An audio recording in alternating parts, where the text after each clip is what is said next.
In this tutorial, I'll show how to get started with NextApprove. NextApprove is a mobile app that allows you to handle the tasks you have in different Next products. I'll show you how to install the app, how to make the initial setup, and how to log in. You install NextApprove on your mobile either from the Apple App Store or from Google Play. I show this using Android. If you're an iPhone, you'll see it's exactly the same as in the App Store. Search for NextApprove. Here it is. I recognize the icon and the multi-support brand.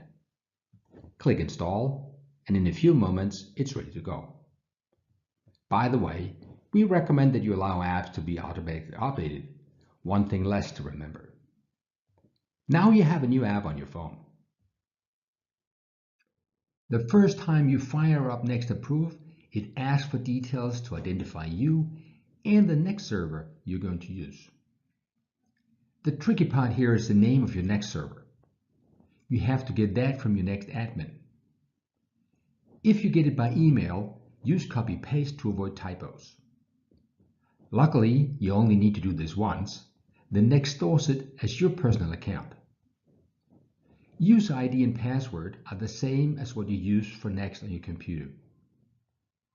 A small tip here. It's real helpful to click the eye icon to make the password readable. No harm done as long as no one is watching you. That's all it takes. When I click Login, NextApprove is up and running and I'm logged in. Just waiting for tasks to arrive. That's all for now. If you'd like to learn how to use NextApprove, look up that tutorial. Thanks for watching. Multi-support, making good business run better.